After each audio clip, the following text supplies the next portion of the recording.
I was starting by remarking that the division of labor, specialization, and subsequent exchange of goods is really one of the fundamental bases of the creation of wealth in society. And that holds at the level of individual people, where we've moved away from an economy in which everyone is a subsistence farmer and produces for own consumption, to a system of specialized occupations that subsequently trade the outputs of their specialized productions. And that principle of specialization and the exchange of goods is also in play when we look at aggregate countries. And this country, Switzerland, is a strong example, because Switzerland is not producing many of the goods that we regularly consume, including many raw materials, and at the flip side, it is exporting a lot of the goods it manufactures, be it pharmaceuticals or machines, precision instruments, luxury goods, or even coffee capsules. All of those goods could not be produced in such large quantities and with the associated large employment if Switzerland had not the ability to sell those goods globally. It is thus quite evident to the scholar of economics that trade in principle is a good thing. And indeed, the undergraduate students who reads Greg Mankiw's famous textbook on the 10 principles of economics learns as the principle number 5 that trade can make everyone better off. The statement, however, already hints that trade does not necessarily always make everyone better off. And in another textbook, Krugman and Obstfeld explain that situation where trade could create losers. They say that the owners of a country's abundant factors gain from trade, but owners of a country's scarce factors lose. Compared with the rest of the world, the United States, or also Switzerland, is abundantly endowed with highly skilled labor, and low-skilled labor is correspondingly scarce. This means that international trade tends to make low-skilled workers in the United States worse off, and that not just temporarily, but on a sustained basis. If we put that argument into a graph, then the situation that these authors are referring to is one where we have to make a choice between a situation with less trade, in which aggregate income is smaller but more evenly distributed, or a situation with more trade that generates more income overall, but possibly a decline in income for the less skilled. Nevertheless, economists have for a long time not been very worried about this situation, and that had two reasons. The first is that economists like to pull out the magic wand of economic theory and point out the second theorem of welfare economics, which says if the government has some technology available to costlessly tax and redistribute income, then we could always benefit from that situation where aggregate income is largest, because we can subsequently redistribute the income in any which way we want.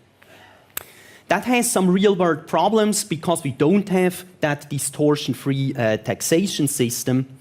So instead, economists actually pointed out another empirical feature, which was that until the 1990s and way into the 2000s, a lot of academic research showed that the impacts of international trade on labor markets and inequality were actually very modest.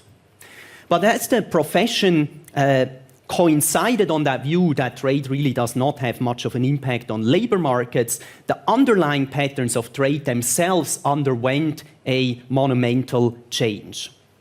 And that change came not only in an expansion of world trade over the past couple of decades, but it also came in the form of a changing composition in international trade. Until the 1980s, almost all world exports came out of high-income countries.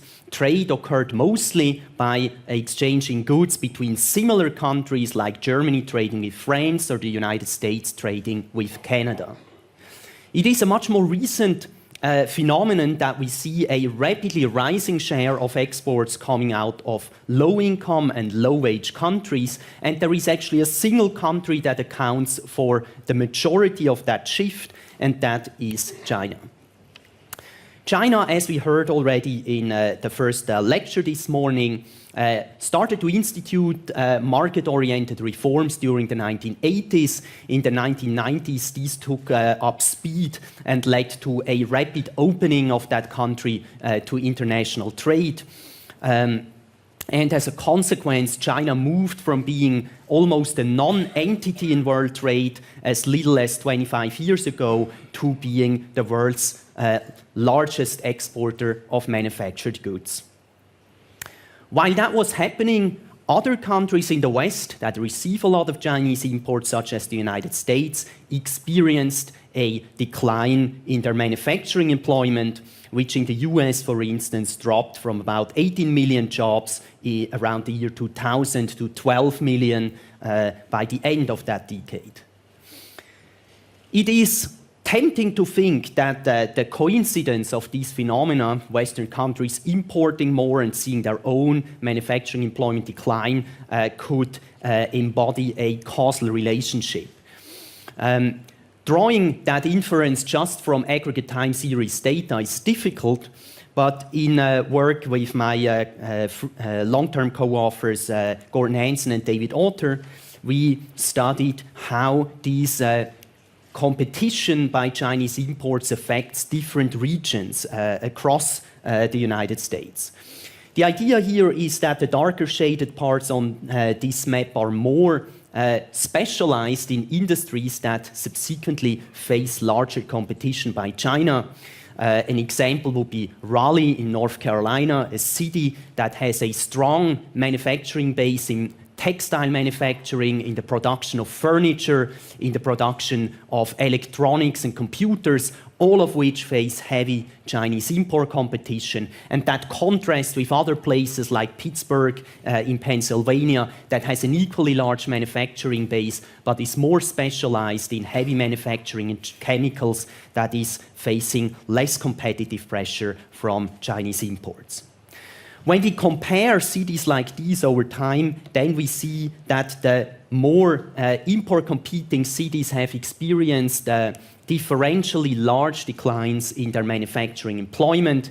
That holds both among more and among less skilled workers. There is also some spillovers into other sectors of these economies, especially transportation, construction or mining, who also tend to employ lower skilled workers in those locations, have contracted. While we see that net decline in employment, we do not observe a strong geographic migration response. Many of these workers remain in those depressed manufacturing areas and become unemployed or leave the labor force altogether. A more recent follow-up research by us and others has indicated a wider range of social consequences in these locations, including greater rates of property crime, a greater incidence of drug and alcohol mortality, which is a big epidemic currently in the United States. There are falling marriage rates, a greater risk that kids grow up in households without two parents and in households below the poverty line. And we also see that those places have become more likely to elect politicians to US Congress who come either from far left in the political spectrum or more likely from the far right. And those places also have shown greater electoral support for Donald Trump. While we see evidence for these concentrated losses in some US locations, the experience in some European countries has been notably different.